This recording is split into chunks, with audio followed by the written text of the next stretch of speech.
Stop right there before you scroll past this video. Before you dismiss what I'm about to share with you, I need you to understand something fundamental about your life right now. Your environment is not neutral.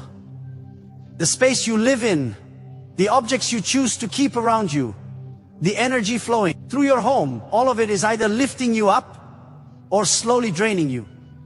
There is no middle ground. I'm going to reveal 5 things that are sabotaging your potential every single day without you even realizing it. 5 things that are probably in your home right now, draining your energy, clouding your mind, and keeping you stuck in patterns that prevent you from becoming who you could be. And no, these are not random ideas pulled from a magazine or generic self-help tips. They are discoveries I've made after years of studying human psychology, neuroscience, the deep connection between our physical environment and our mental and emotional state. Most people live their entire lives without realizing their surroundings are programming them. Every object in your home sends signals to your subconscious mind. Every corner of clutter tells your brain that chaos is acceptable. Every broken item you keep whispers to your inner self that dysfunction is normal. And here's the truth that can change everything. When you remove these 5 elements, you don't just clean up your home. You literally rewire your brain for success. The first element you must eliminate immediately is broken items you've been meaning to fix. Yes, that flickering lamp, that drawer that always sticks, the picture frame with the cracked glass, the chair with the wobbly leg. Take a quick mental inventory right now. How many things like this are in your home? How many objects are functioning at less than their full capacity? Here's what's happening in your subconscious. Every time you encounter one of these broken items, your brain registers that mediocrity is acceptable. Your nervous system adapts to dysfunction as if it were normal. Without realizing it, you're training yourself to settle for less than optimal in every area of your life. When you wake up and that lamp flickers, your mind says, this is fine. When you open that stubborn drawer for the 100th time, your brain accepts that things don't have to work properly, but the impact is far deeper than you imagine. These broken items create what I call micro-stress. Every time something doesn't work as it should, your stress hormone spikes slightly. You may not consciously notice it, but your body does. By the end of the day, you've had dozens of these tiny stress responses. And together, they're enough to leave you feeling drained and irritable without knowing why. In my studies of the homes of highly successful people, I found a consistent pattern. They repair things immediately or remove them entirely. They intuitively understand what neuroscience now confirms. Our external environment directly shapes our internal state. When everything in your home works as it should, your mind begins to expect the same from you. In other words, you program yourself for high performance. The opposite is also true. Living surrounded by failures and defects trains your mind to tolerate them in your personal, professional, and emotional life. And here's another hidden cost. Broken items drain your creative energy. Every time you see that cracked mirror or that door that won't close properly, a small part of your attention gets occupied by the thought, I should fix that. In psychology, this is called an open loop, an unresolved task that consumes mental bandwidth. Even when you're not actively thinking about it, it's like trying to use a high-powered computer with dozens of programs running in the background. It still works, but never at full capacity. And here's the most revealing part. When you eliminate these broken items, you're not just freeing up physical space. You're sending a clear declaration to the universe about your standards. You're telling your subconscious, I deserve to be surrounded by things that work perfectly. You're raising the bar for what you accept in your life. And almost like magic, when you raise that bar in your physical environment, you raise it everywhere else. I've seen people completely transform their careers just by fixing or removing everything broken in their homes. Because when they reprogram their minds to expect excellence, they stop settling. They stop training themselves to accept mediocrity.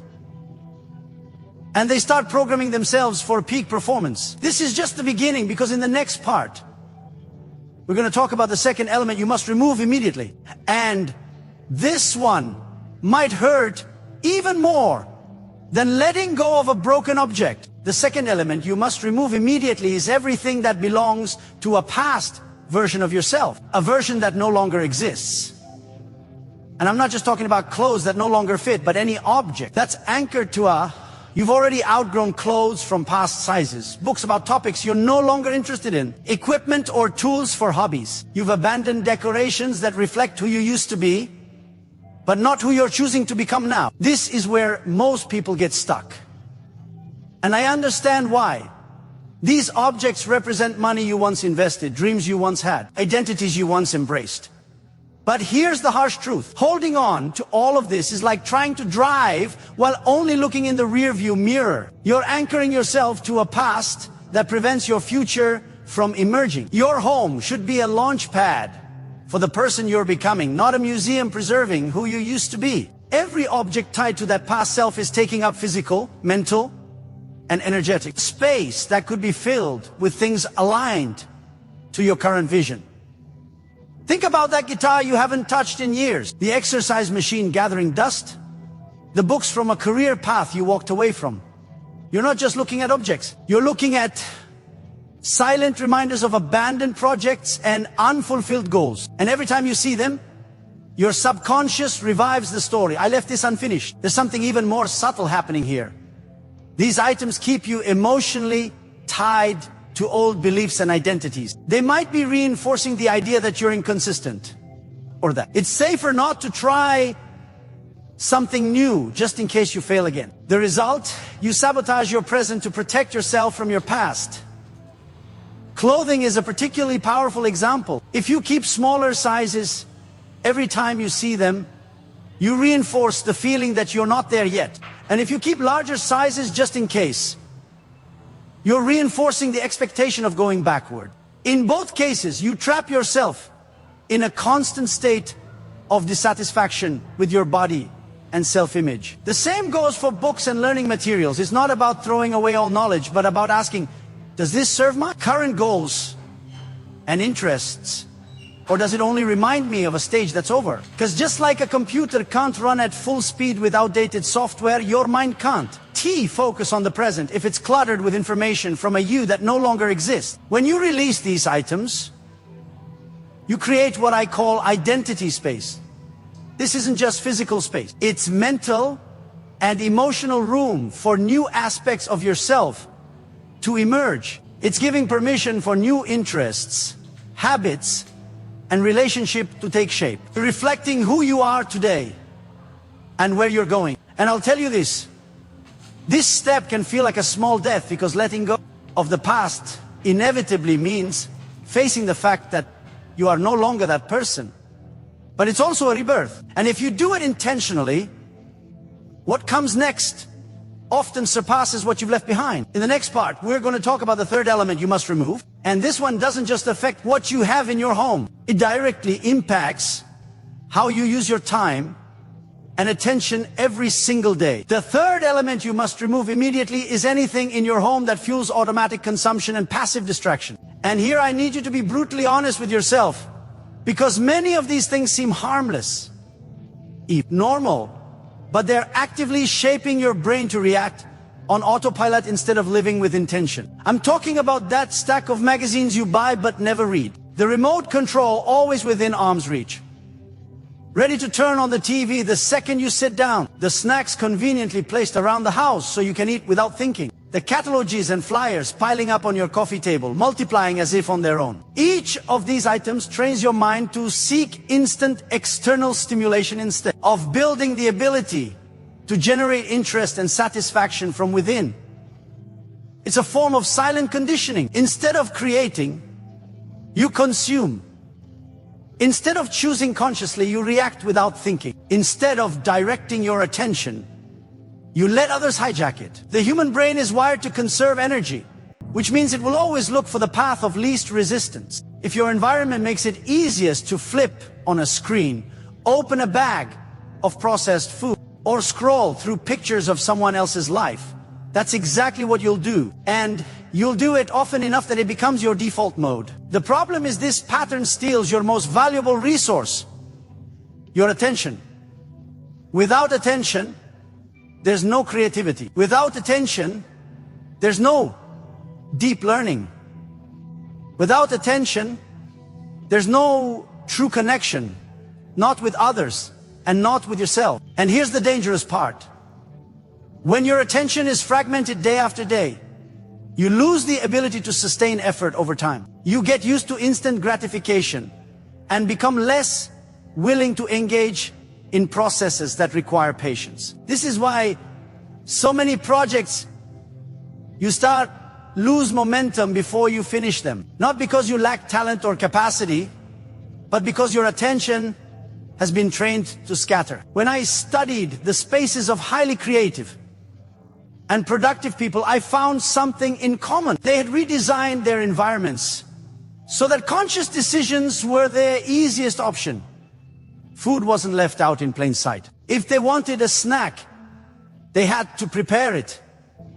Entertainment devices weren't always ready to use. They had to make a deliberate choice before turning them on. Inspirational materials weren't shopping cages, but tools to create and innovate. This isn't about stripping all pleasure and fun from your life. It's about making sure your leisure choices are just that, choices, not impulses. Because when you choose consciously, you're more likely to pick activities that nourish you instead of draining you. Catalogs and magazines deserve special mention.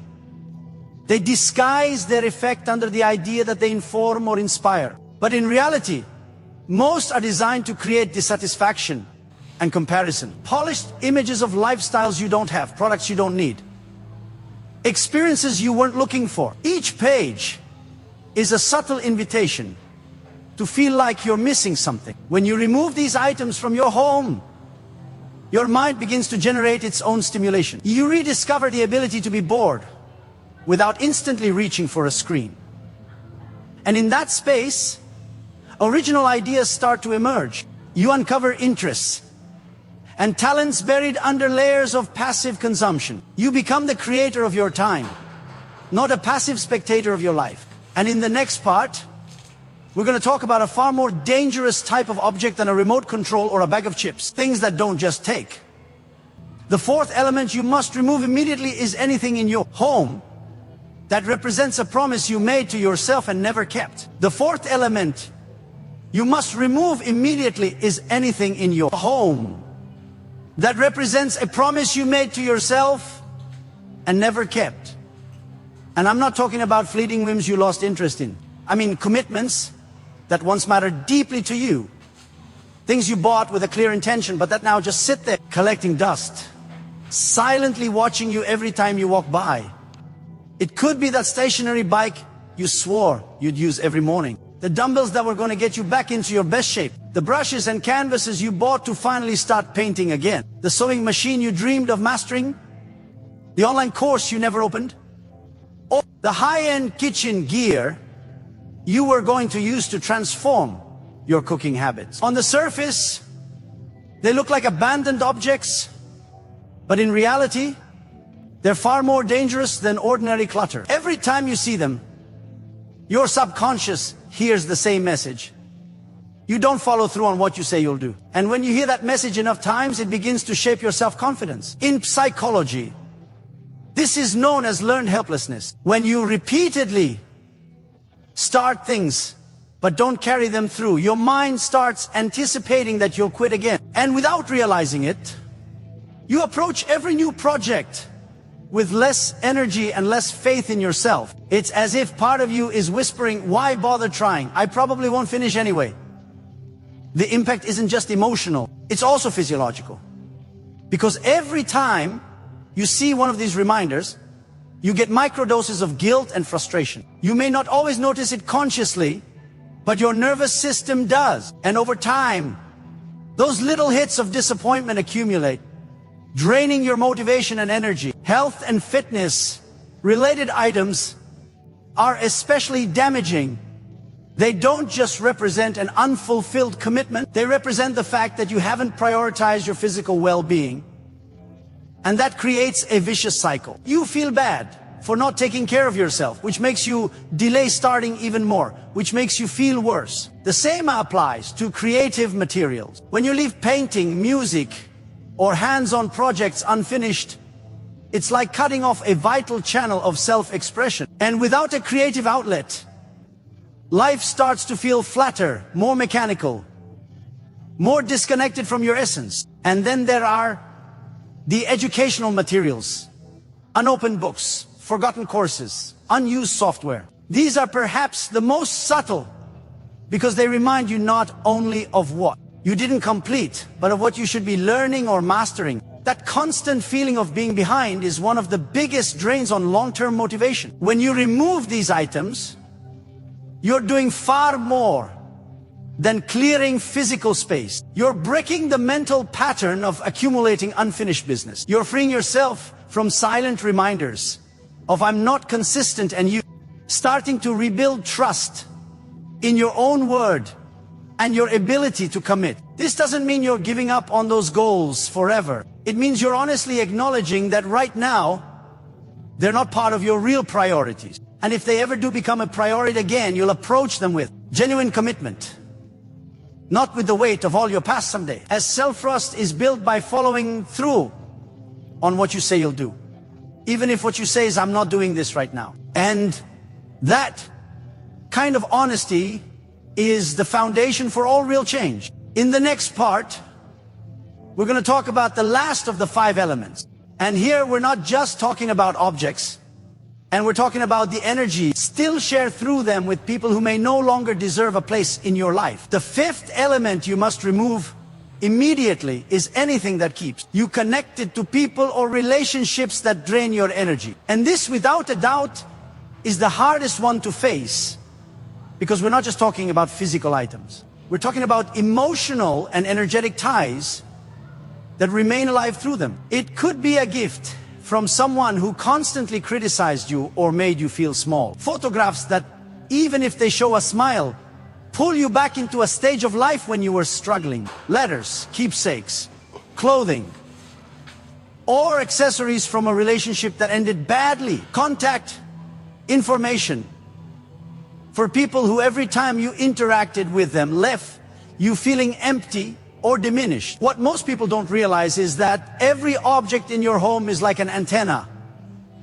It transmits an emotional frequency. And if that object comes from someone who drained you emotionally, it's still radiating that energy into your space even years after the relationship ended. This isn't just poetic metaphor. And it's backed by science and personal experience. Neuroscience has shown that every time you see an image, your brain reactivates the same neural networks that lit up at the moment that image was taken. That means if the photo is tied to a painful period, every time you look at it, you're reliving even subtly the emotions of that time. Gifts from toxic people are even trickier. On the surface, they may seem like acts of kindness, but the object carries the real emotional imprint of the relationship you had with that person. And if that relationship was full of criticism, emotional abuse, or constant draining, every time you use or see that gift, you're unconsciously reinforcing that dynamic. Even the context in your phone matter. Keeping the number of someone who always took without giving or projected their negativity onto you is like leaving a door slightly open for that energy to return at any moment. Even if you never call them, your subconscious knows they're still there. When you decide to let go of these items, you're reclaiming your energetic sovereignty. You're cutting invisible threads that still tie you to people and moments that don't belong in the life you're building now. And in doing so, you create space for relationships that support, inspire, and push you forward. This process can stir up intense emotions.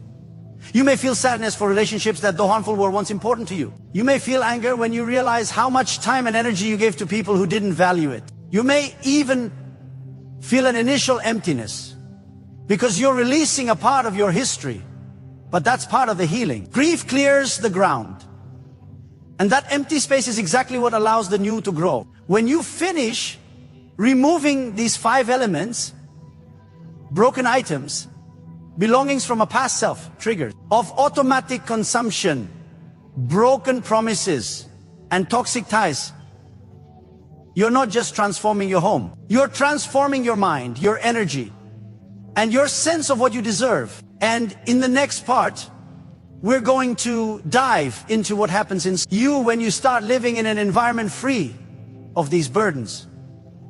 Because what changes isn't just what you see.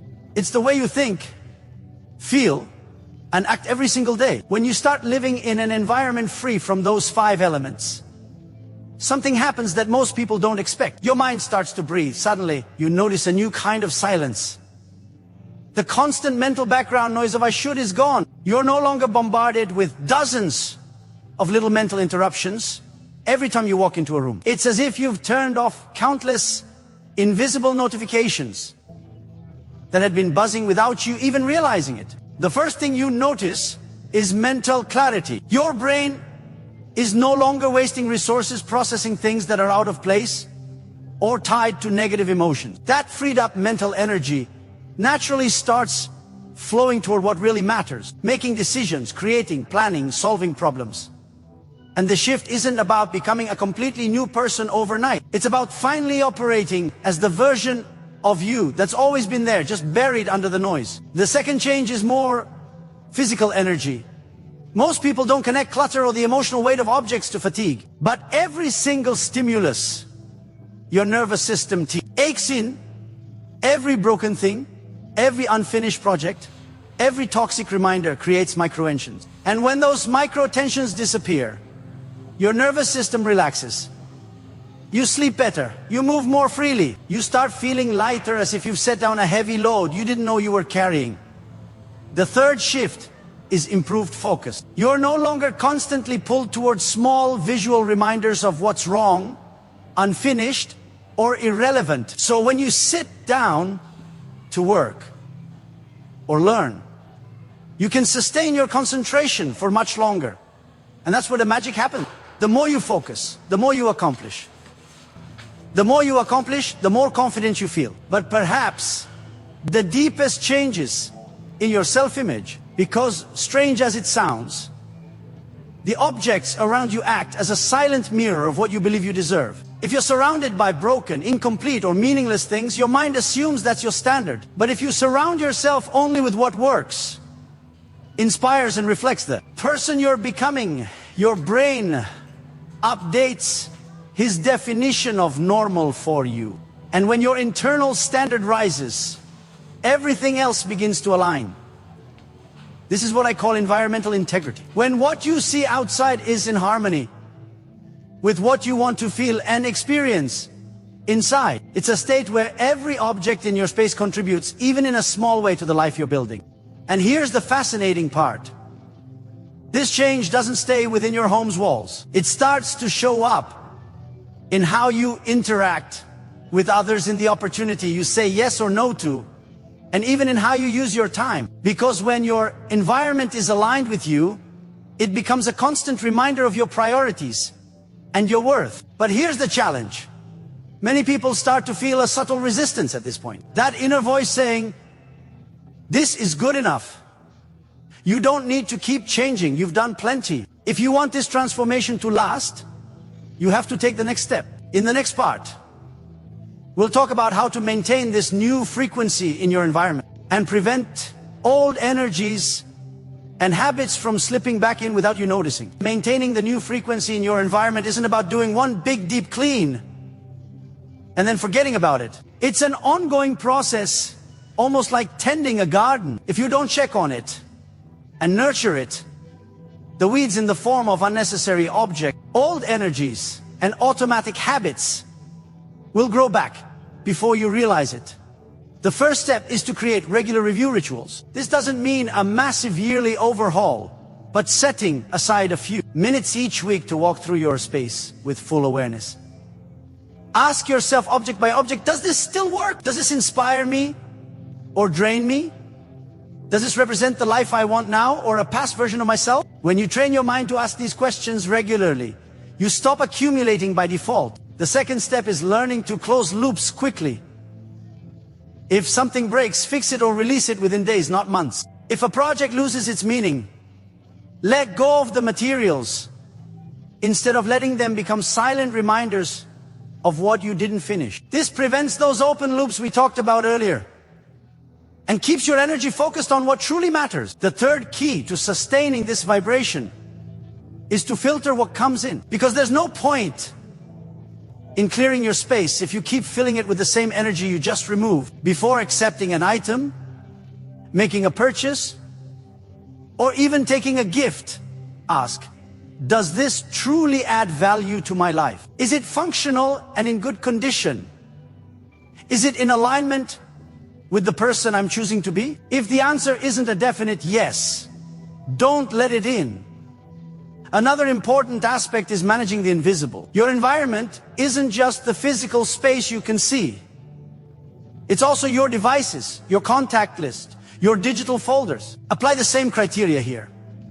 Delete files, photos, and connections that no longer serve you, because digital clutter drains mental and emotional energy too. Finally, there's emotional awareness. Keeping your space aligned with you requires paying attention to how you feel in it. If you notice discomfort, tension, or fatigue in a specific area of your home, stop and observe. There may be something there, an object, a memory, an energy that's lowering your frequency without you realizing it. When you apply these principles consistently, your environment becomes an active partner in your evolution. Every time you walk into your home, you feel it nourishing and supporting you silently, reminding you this is your new standard. And in the next part, we're going to go even deeper, because it's not just about keeping your face clean and aligned. It's about using it strategically to speed up your personal growth and bring your goals into reality faster and with more clarity. Using your space strategically to accelerate your growth isn't just about keeping it tidy and clean. It's about turning it into a physical extension of your goals and the person you are choosing to become. It's making sure every corner, every object, and every detail silently reminds you of who you are and where you're going. The first step is to anchor your goals visually. And I'm not only talking about vision boards or motivational quotes taped to the wall. I mean, surrounding yourself with symbols that carry deep personal meaning. It could be a photo that inspires you to travel to your dream destination, a tool that represents your ideal craft or career, a plant that symbolizes your growth, or even an heirloom that reminds you of the resilience in your roots. These elements work as silent triggers, keeping your attention aligned with what you want to create. The second step is to design energy-specific zones. Your environment directly influences your mental state, so you can use it to activate different sides of yourself. A reading or meditation corner free from screens or distractions. A work area clear of clutter, where your mind knows it's in creation mode. A small space to move your body, reminding you that physical energy is part of your success. When you enter each zone, your brain associates that place with a specific function, helping you get into the right mindset faster. Another principle is to align your environment with the lifestyle you want, not the one you currently have. If you want to feel more organized, create a visually appealing and easy to maintain order system. If you want more creativity, keep materials visible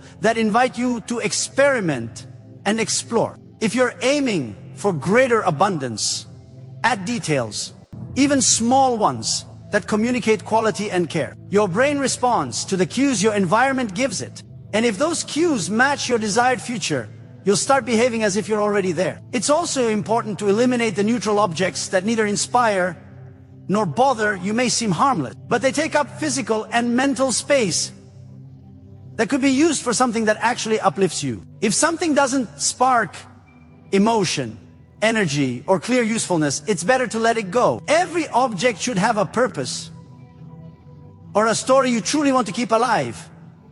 And don't forget the sensory factor. Smell, lighting, temperature, and texture all send signals to your nervous system. If your space smells pleasant, is well lit, and feels good to the touch, your body more easily enters a state of well-being and creative openness. And that state is the fertile ground for any change you want to make. When you use your environment this way, it stops being just a place you live in. It becomes a supportive ecosystem, a silent coach pushing you toward your best self. And the most powerful part is that this connection between space and goals creates a virtuous cycle. The more aligned your environment is, the more aligned your actions become, and vice versa. In the next part, we'll close the loop by talking about how this transformation in your space turns into real opportunities, better relationships, and tangible results in your daily life. When you transform your space and align it with the person you want to be,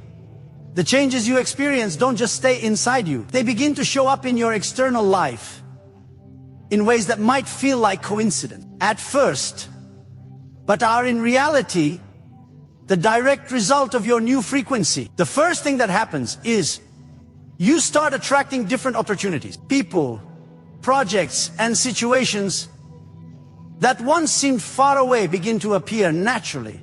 It's not unfounded magic. It's that by raising your standards and acting from a clearer identity, you become more selective and intentional about what you accept and what you reject.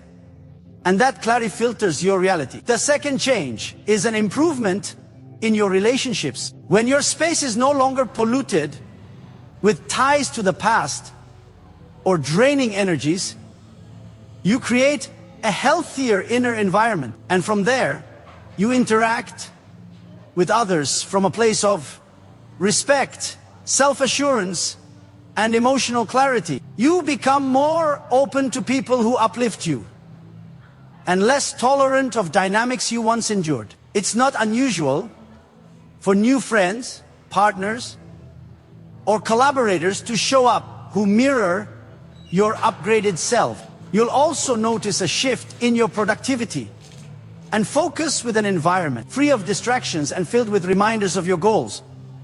Every hour of work becomes more efficient. You finish projects that previously lingered unfinished. You start meeting deadlines with less stress. And most importantly, you no longer feel like you're constantly working against the clock because your energy flows without so many invisible blocks. Another profound effect is the boost in your self-esteem. Every time you walk into your home and see that everything is in order with nothing reminding you of broken promises or toxic connections, you reinforce the belief that you deserve to live well. And that shows in how you carry yourself in the world, in your posture, your tone of voice, and the choices you make.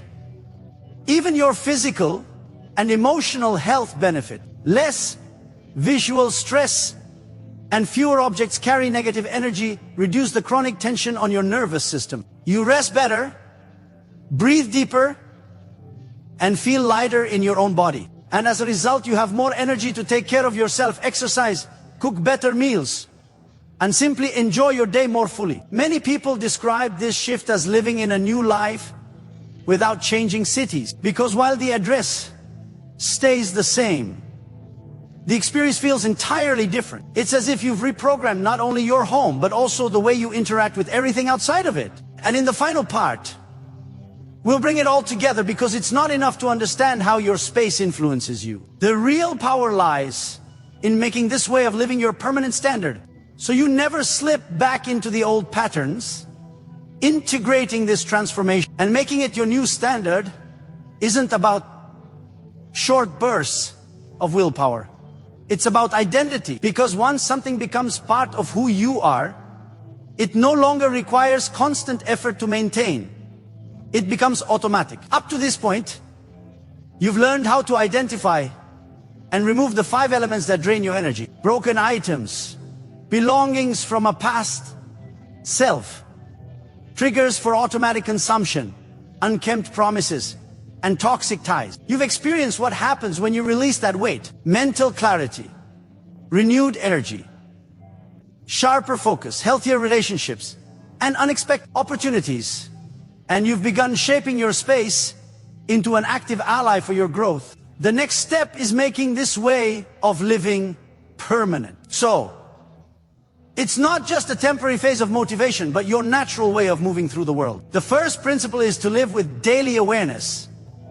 Don't wait for clutter or old energies to creep back in before you act. Ask yourself every day if you need to, is what I'm letting into my home and my life aligned with who I am now? If the answer is no, stop it before it becomes a new anchor. The second principle is to keep your space a reflection of your evolution. You are not static, and neither should your environment be. Every time you change goals, interests, or visions, check that what surrounds you matches this new stage. Let go of what no longer fits, even if it's recent. This ensures your environment keeps pulling you forward instead of holding you in a past version of yourself. The third principle is to use your space as an active reminder. Place symbols, tools, or images in plain sight that inspire you and keep you connected to your vision. Design your spaces for rest, work, and creation so they trigger the emotional and mental state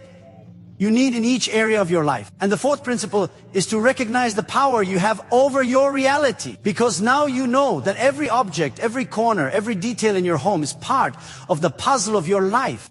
What you choose to keep or release isn't just decoration. It's a declaration of who you are and what you believe you deserve. When you live this way, you don't go back, because the discomfort of a cluttered, broken, or misaligned space becomes impossible to ignore. Your standard has risen, and with it, everything you accept in your life. What started as a physical cleanup ends up as a deep identity shift, and that's the real gift. Not just an organized home, but a life aligned with your best self. Now, the space you inhabit doesn't just hold your things. It holds your energy, your vision, and your commitment to the person you're becoming. And every time you walk through the door, you feel the quiet confirmation.